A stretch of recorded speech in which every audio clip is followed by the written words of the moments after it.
والاستفادة والدعاء إلى الهدى دلالة على الخير تمسك بكتاب الله وسنة رسوله صلى الله عليه وسلم ولا حول ولا قوة إلا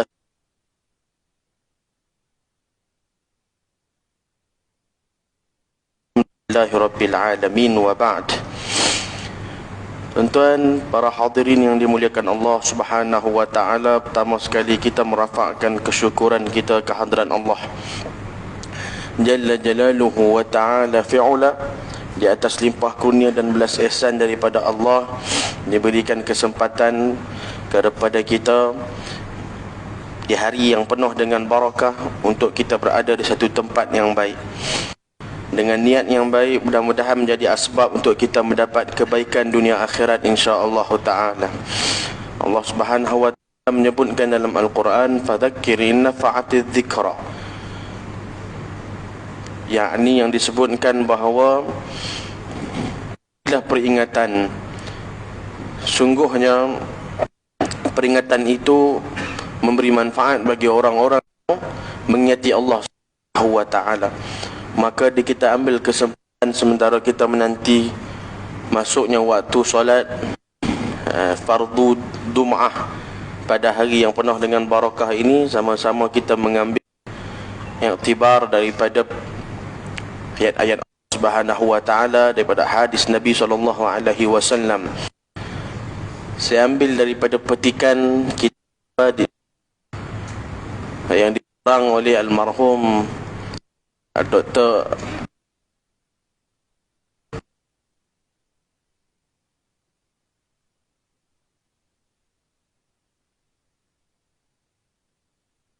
Al-mar'u ala dini khalilihi falyanzur ahadakum kasihi. Maka perhatikanlah kepada siapa yang dikasihi.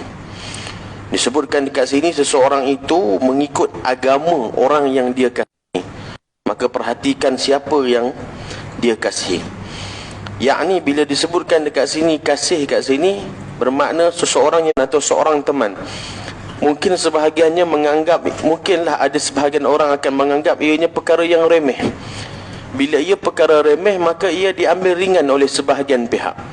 Tetapi mereka lupa bahawa perkara yang mereka anggap remeh ini adalah perkara yang ditekankan oleh Nabi sallallahu alaihi wasallam, perkara yang ditekankan oleh Allah Subhanahu wa taala. Kita boleh lihat dalam ayat Al-Quran bagaimana seseorang nanti bila dimasukkan dalam neraka, seseorang yang dimasukkan dalam neraka dipanggilkan namanya sebagai neraka, maka dia menyebutkan apa? Dia telah ketika itu dia akan memaki ataupun menghamun sahabatnya ataupun kawannya. Ya laitani ittakhadha fulanan khalila. Dia kata celakanya aku, alangkah bahagianya kalau aku tak pilih dia tu sebagai kawan aku. Dia sepakat salahkan kawan dia. Di dunia macam tu dah. Kan kalau orang kena tangkap apa semua kantoi buat kerja tak baik, dia kata bukan saya, kawan saya lah ajak. Maka begitu juga di depan Allah nanti di hari akhirat. Saya bukan tak semayang pasal kawan saya tu ajak. Saya bukan tak puasa, saya nak puasa dah, tapi kawan saya tu dia bawa bekal pula. Semua salah orang tu, salah orang ni. Benda tu berlaku dekat dunia, dah berlaku, benda tu juga akan berlaku di akhirat. Sebab tu sangat-sangat ditekankan dalam agama bagaimana memilih seorang sahabat yang mana ia kelak akan membawa kepada Allah Subhanahu wa taala. Jadi perkara ini, sehingga kan perkara ini diajarkan oleh Nabi kita SAW. Sehingga suatu hari pada salah satu sahabat yang mana menjaga akhlaknya yang sangat mulia, dia mempunyai seorang sahabat Nabi yang ini mempunyai seorang jiran yang beragama Yahudi yang sangat membenci kepadanya, yang ini benci kepada Islam. Lalu apa yang Yahudi itu buat? Yahudi itu buat digali satu macam laluan atau parit, yang mana parit najis daripada rumah dia itu. Jadi laluan najis tu dia akan terus pergi kepada rumah sahabat Nabi yang ni. Jadi bila dia buang air je akan lalu pergi tu. Dia lalu pergi kot tu lah. Lalu sahabat Nabi ni tak ada apa. Dia bila petang tu banyak dah najis terkumpul, dia akan ambil buang. Ambil buang. Berlalulah benda tu selama beberapa tahun. Kita kalau boleh tahan. Kita kalau macam tu tak boleh tahan dah. Last-last kita kalau zaman law ni kita sanggup pindah rumah. Kalau hak jenis teging sikit, orang kata jenis orang kata perongeh sikit ni, jenis kepala angin ni, mungkin dia lawan. Tapi ada setengah orang ni dia jenis tak payah lawan lah kan. Dia ada jiran macam tu, tak apalah, kita pindah cari rumah lain. Ada jenis tu malas nak berkelir, malas nak bising-bising. Kadang-kadang ada jiran yang tidak memahami benda ni. Tapi tak, sahabat Nabi tu dia tak apa, dia sanggup, dia jaga akhlak dia dan adabnya.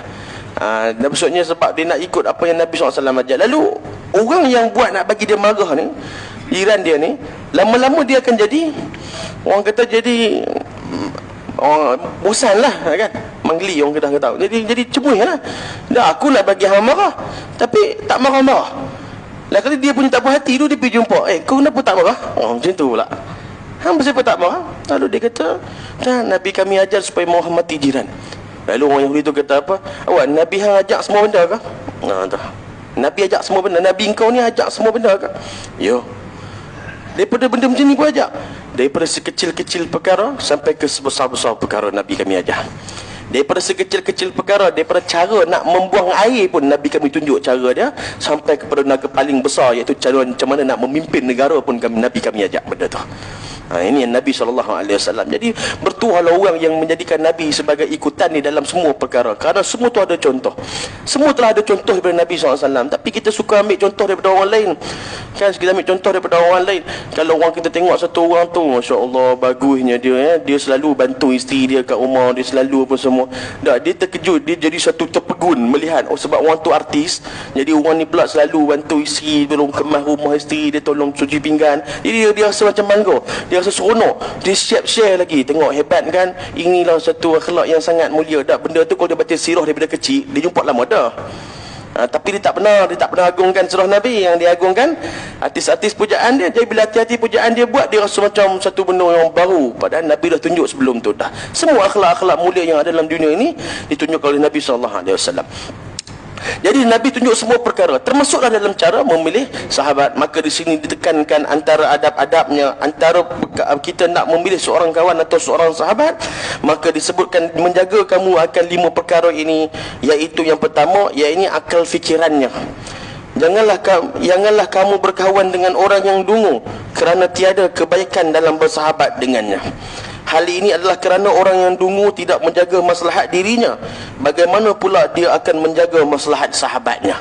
Dungu di sini bukan maksudnya dungu yang kita faham, senang cerita kita kata tak cerdik ni. Tak cerdik dari sudut kita kata mengaji tak pandai, exam peksa apa semua pun gagal. Bukan dari sudut tu semata-mata.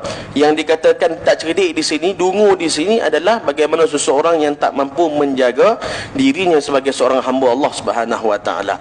Janganlah pula kita ada kawan kita fail SPM terus putus kawan. Kita ada kawan kita mengaji tak habis, diploma, degree semua tak lepas, fail kita terus tolak dah. Bukan maksudnya bodoh macam tu. Yang dikatakan dungu ni adalah mereka yang tidak mampu menjalankan tanggungjawab sebagai seorang hamba Allah Ta'ala. Yang kedua, berakhlak baik. Yang ni yang biasa kita tahulah, pilih kawan yang berakhlak. Yang ketiga, seorang yang bersoleh dan bertakwa. Tak mestinya tu alim, tak mestinya tu lebay yang orang kata 24 jam pakai lebay. Cuma kita ada kawan kita ni hak jenis nama dia bertakwa ni, yakni soleh, yakni warak ni, orang yang menjaga segala apa yang diperintahkan Allah Subhanahu Wa Taala. Tak semestinya dia tu mesti nak kena ustaz, nak kena tok syekh, nak kena alim dulu. Kadang-kadang kita ada satu orang kawan ni, dia tak pernah tinggal sembahyang, dia tak pernah tanggap perintah Allah Ta'ala, maka dia seorang kawan yang baik. Dan yang keempat, dia seorang yang beradab dalam ilmu. Dan yang kelima, seorang yang zuhud terhadap dunia. Yang zuhud terhadap dunia ni payah kita sendiri nak kena praktis benda tu. Zuhud terhadap dunia ni apa maksud dia? Apa maksud zuhud? Zuhud tu kita nak kena faham dulu. Kita nak sebut warak. Warak tu apa dia? Zuhud tu apa? Hari ni orang nampak serban besar sikit warak dah. Entah, janggut panjang. Oh, ya warak kawan tu. Awak dia janggut sampai orang kata kalau duduk mengajar atas meja, janggut atas meja. Nak kata panjang janggut dia tu. Warak, dengar dulu. Warak bukan janggut. Warak bukannya orang kata orang kata pakai serban besar bawa tasbih sampai terseret lantai, tu bukan warak lagi. Dia warak ni sifat duduk dalam ni. Kan di warak ni iaitu dia menjaga dirinya daripada melakukan perkara yang syubhah. Sasa juga seperti yang kita sebutkan tadi, zuhud. Zuhud ni dalam hatinya itu tidak ada keinginan kepada kekayaan dunia. Dalam hati dia tu, dia mengasingkan diri dia daripada nak dunia, nak kekayaan dunia.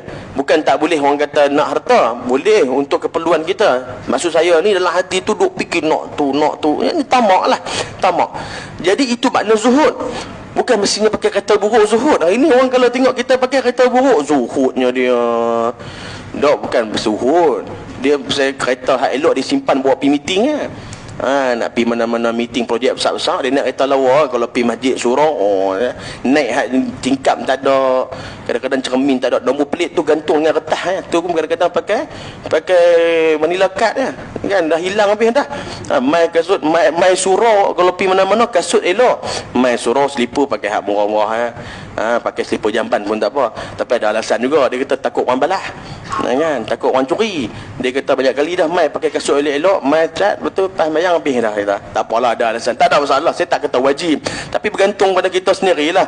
Kita kadang-kadang kalau nak pergi mana-mana pakai elok, bila mai nak menghadap Allah pakai lebih kurang. Yang ni kita dengan Allah Ta'ala macam mana? Ada beza ke? Contoh kalau semayang kat rumah, mana baju boleh pakai, mana seluar boleh pakai, mana kain boleh pakai. Kadang-kadang kain tu lah pakai buat pergi jamban, kain tu pakai untuk nak cuci kereta, kain tu pakai tidur, kain tu lah pakai tengok TV, kain tu juga pakai semayang. Tu kalau ribah tu mati habis ribah tau. Tak, dia pakai kain sama. Tapi kalau dia main surau, dia main masjid, dia buh elok. Dia bubuh baju baru, dia pakai elok, minyak wangi. Tak, dia semayang Tuhan yang sama ke tak? Tuhan yang sama, Allah yang sama dia sembah. Tapi dekat rumah tu kadang-kadang pakai baju pagoda. Baju pagoda tu elok lagi, kadang-kadang baju pun tak pakai. Tapi bila dia main masjid, dia main surau, dia tak pakai, dia pakai elok. Dan saya tak cerita dosa pahala, saya kata dua sah, tak ada masalah. Hukum saya tak cerita. Saya cuma nak cerita kat situ, kita mai pakai baju elok tu untuk Allah ke untuk jemaah tengok? Tu kita tanya diri sendiri.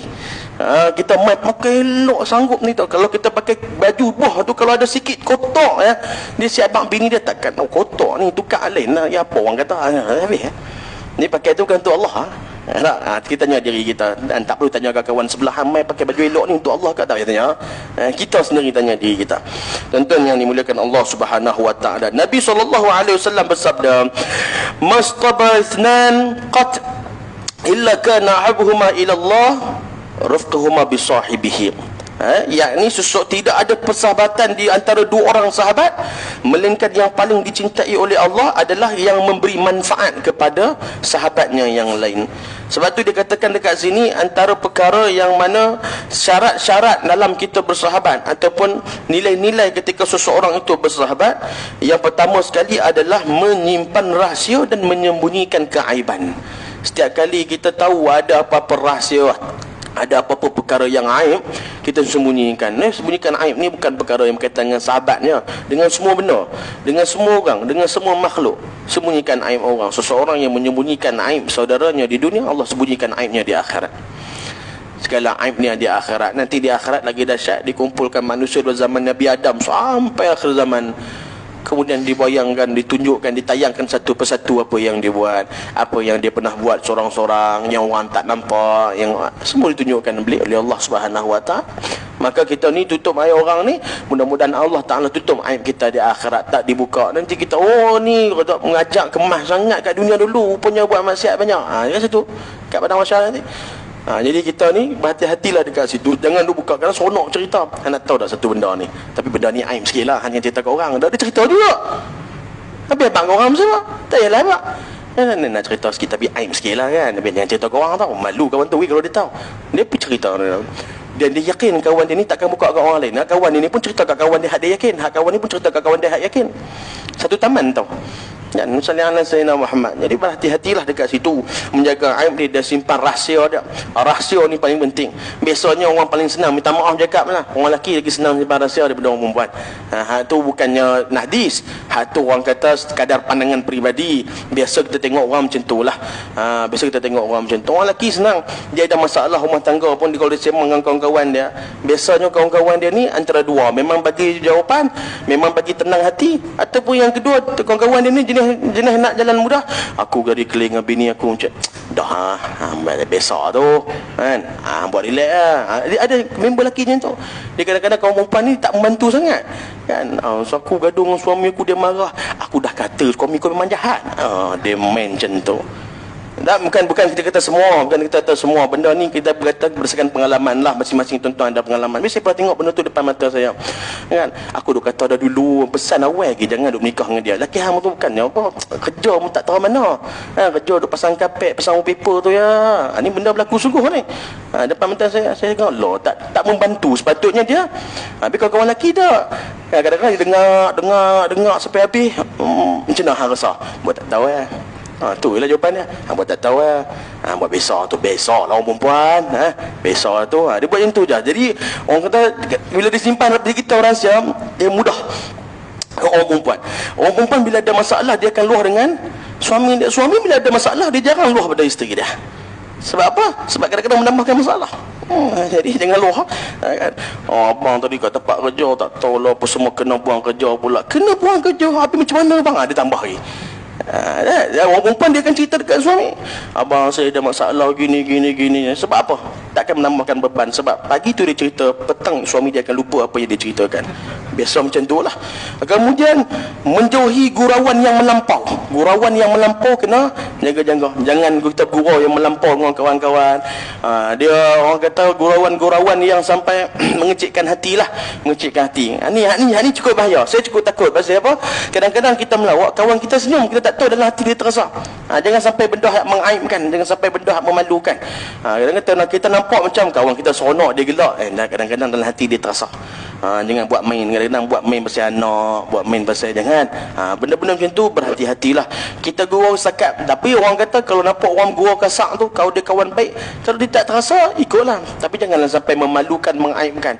Kita lebih kenal kawan kita lebih kenal kita. Sebab tu lepas kita jumpa dengan kawan-kawan, ambil satu adab, satu cara yang diamalkan ulama kita. Setiap kali berpisah daripada majlis, dia sebut majlis, tak semestinya majlis, maksud setiap kali bertemu, setiap kali jumpa, setiap kali melepak, setiap kali ngeteh, setiap kali nak balik, minta maaf. Ni nak balik dah tu, nanti jumpa lagi. Sorry kalau ada apa-apa, kalau aku salah-salah apa. Biasa kan sebut benda tu. Minta maaf kalau dia terasa dengan formal sangat, nampak segan sikit kan. Saya mohon ampun dan maaf sekiranya tak payahlah macam tu. Kan? Jadi kita just kata, orang kata apa? Sorry kalau aku ada salah-salah melawak apa, minta maaf lah. Jadi kita pun kawan-kawan, tak apalah. Kan kawan tu kata, hang dah macam-macam hang berkata-jai aku tadi. Segala habis mak bini aku, mak pak aku hang campur, hang minta maaf macam tu. Tak. Dunia akhirat aku tak maaf. Jangan macam tu. Maafkanlah. Kan kadang-kadang kawan-kawan memanggil dengan panggilan yang disukai. Memanggil dengan panggilan yang disukai. Panggilan yang disukai ini maksudnya apa? Panggilan yang kawan tu redha. Gelaran-gelaran ni berhati-hati. Kadang-kadang orang duk bagi gelaran-gelaran tak baik. Dia biasa belah-belah kedah kalau duk panggil orang, gelak orang, lepa legend lah. Mak Jamban, nama-nama biasa tu kat kampung saya. Mak Jamban, Mak Tapai. Pasal suka makan tapai, Mak Jamban tu pasal dia buat jamban. Tu kira nama-nama legend lah. Dia pada bagi gelaran kat orang. Tapi kalau kawan tu suka, kawan tu dia redha, tak apa. Macam dulu saya ada kawan seorang, nama dia Din Boroi. Dia bilang, ni kawan saya ni, Din Boroi. Saya jadi macam segan pasal nak sebut nama tu. Nak segan, bukan kawan rapat, kenalan lah, senang cerita kenalan. Saya sekali ni pun nak tanya, Din mana? Allah, nak cakap Boroi tu tak gemuk kan, pasal Boroi sungguh, memang Boroi sungguh kan, tapi nak tak gemuk nak cakap lah. Tapi kalau kita telefon dia macam dia telefon kita, Assalamualaikum, kenal tak ni siapa ni? Siapa dia tahu? Ni Din Boroi. Dia sendiri sebut Din Boroi tu. Maksudnya dia redha lah. Habis kita dah ada bunga tu depan dia ada nama Din, panggil Din, tak apa kalau boleh. Elakkan Boroi tu. Ni kita maksudnya kita dengan duk bagi gelaran dekat orang yang buruk, yang mana wal'iyadzubillah, kita gelarkan dia benda tu yang dia tak suka, benda tu pula kekal sampai bila-bila. Orang duk panggil lepas tu, kita tanggung dosa. Semua panggil tu. Semua ada panggil kita, semua hak panggil dia dengan nama buruk tu, kita tanggung dosa, wal'iyadzubillah. Panggil gelaran-gelaran yang baik. Gelaran-gelaran yang baik. Kan apa tak ada masalah. Kita berikan gelaran yang orang kata satu yang dahsyat, macam contoh saya sendiri, nak minta maaf. Ni saya sendirilah. Nama saya Sulhi. Tapi kat umur Sulul Arwah pak saya dulu dipanggil saya Munzir. Dipanggil saya Munzir. Munzir ni maksudnya yang memberikan, orang kata peringatan. Dia bagi nama tu kat saya. Dia panggil nama tu kat saya. Jadi kat adik-adik sepupu saya tu semua dia panggil saya Munzir. Hak pandai sebut Munzir, hak tak pandai sebut macam-macam bunyi dia. Kan muzik lah apa macam-macam lah bunyi. Tapi maksudnya gelaran tu dipanggil tu dengan gelaran yang baik. Tak ada masalah. Ni sampai kadang-kadang call ustaz sampai 3-4 pagi. Ustaz ni beranak dah, mak bini saya, alhamdulillah. Tak apa bini hang beranak ke aku. Dak ni nak abang ni, bini saya beranak dah ni. Bumbung nama, nak minta nama ustaz. 3-4 pagi dia telefon ustaz. Telefon tok guru, telefon tok syekh tanya nama. Tok guru pun bagi nama, sedaplah sikit kan, bubuh nama. Contohlah Muhammad Asri. Sedap nama Muhammad Asri. Lepas 10 tahun tok guru tu main rumah dia, tengok mana anak saya bagi nama lu. Ada ustaz. Boboy. Tadi hang telefon 3 pagi nak bagi nama tau. Punya kawan tu fikir sedap nak bagi nama, lah kali panggil boboy. Kita bukan tak boleh bagi nama hang elok sikit, nama hang sedap-sedap. Contohlah kita pun dengan kawan-kawan bagi laran yang baik-baik. Kemudian sallallahu alaihi wasallam Muhammad menasihatinya dengan lemah lembut dan kata-kata yang baik. Menasihati dengan lemah lembut dan kata-kata yang baik setiap kali kita nampak kesalahan. Dia bukan kawan yang baik. Bila tengok kawan dia buat salah, lepas tu dia rasa serba salah nak tegur. Ni bukan kawan. Walaupun hakikat dia kita kata saya menjaga hati dia, tak, bukan sahabat. Sahabat yang baik dia akan tegur. Biar ampi, hang terasa tak terasa kan? Biar ampi. Sebenarnya sebab itu tanda sayang, tapi dengan cara yang baik. Ada orang kata saya kan tak mau tegur dia, takut dia terasa. Tegur ni tuan-tuan, nasihat ni tak ikut tebah kita pasal nasihat lagi. Kita tengok apa kandungan dia. Kan misalnya anak saya nama yang dolena lah kan, dengar elok lagi. Kan kau tak pun tak apa, dia pun tak ada live lah, tak apa, tengok balik lagi. Tak, maksudnya nak tengok, ambil dia punya pengajaran dia. Bila kita sebut maksudnya pasal nasihat ni, tuan-tuan, siapa yang nasihat hati tak terasa? Dalam dunia ni kita nasihat, dia confirm terasa. Siapa-siapa pun terasa, maksudnya hati itu ada rasa. Tapi kalau tak ada rasa tu yang bahaya. Bila orang tegur dia, bila orang sebut kan, tapi mana-mana kuliah kita kena semayang, dia tak terasa. Dia bukan aku. Kita kena puasa, bukan aku. Kena taat mak ayah, bukan aku. Dia tak rasa, dia tak rasa apa-apa. Jadi sampai bila nak dapat kesan, dia memang akan terasa sikit sebanyak. Cumanya yang terasa dekat sini yang dimasukkan apa? Iaitu dengan cara memalukan dia. Kita menegur dengan mengaibkan dia. Itu maksud dia. Tapi kalau kita nasihat, walaupun macam mana pun, ni nasihat sikit, aku nampak kau ni, kita dah kawan lama, aku nampak hang tak pernah semayang. Mayanglah. Aku terasa dalam macam ni. Aku terasa hang tegur aku macam ni. Hang kira berdosa. Tak berdosa apa. Kita nasihat dia.